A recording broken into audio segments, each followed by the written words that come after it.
கொலைசேயர்கள் நிருபம் 1ஆம் அதிகாரம் 13ஆம் வசனம் சொல்லுகிறது, இருளின் அதிகாரத்திலிருந்து நம்மை விடுவித்து தம்முடைய அன்பின் குமாரனாகிய இயேசு கிறிஸ்துடைய ராஜ்யத்திற்கு நம்மை உட்படுத்தினவராகிய பிதாவாகிய தேவனை ஸ்தோத்தரிக்கிறேன் என்று வேதத்தில் எழுதப்பட்டிருக்கிறது. இருளின் அதிகாரத்தில் இருந்த என்னையும் உங்களையும் பாவத்திலிருந்தும் அசுத்தங்களிலிருந்தும் வியாதிகளிலிருந்தும் பலவிதமான போராட்டங்களிலிருந்தும் வெறுமையிலிருந்தும் ஒவ்வொருத்தருடைய சாட்சியும் ஒவ்வொரு விதமாக இருக்கிறது.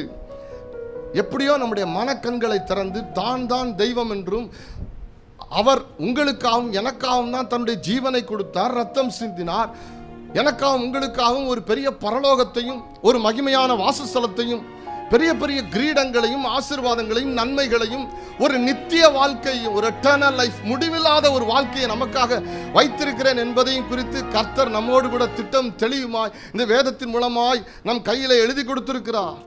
அதன் பாதையில நம்மை நடத்தி கொண்டிருக்கிறார், நம்மை நேசிக்கிறார் என்பதற்கு அடையாளமாக தான் இன்றைக்கு உங்களை கர்த்தர் கொண்டு வந்து வைத்திருக்கிறார். ஆண்டவர் சொல்லுகிறார், இஸ்ரவேலே, உன்னை நித்திய விவாகத்திற்கென்று நியமித்துக் கொள்வேன், உன்னை இரக்கத்தோடும் உருக்கத்தோடும் நீதியோடும் நியாயத்தோடும் உன்னை நியமித்துக் கொள்வேன், நீ என்னை அறிந்து கொள்வாய்.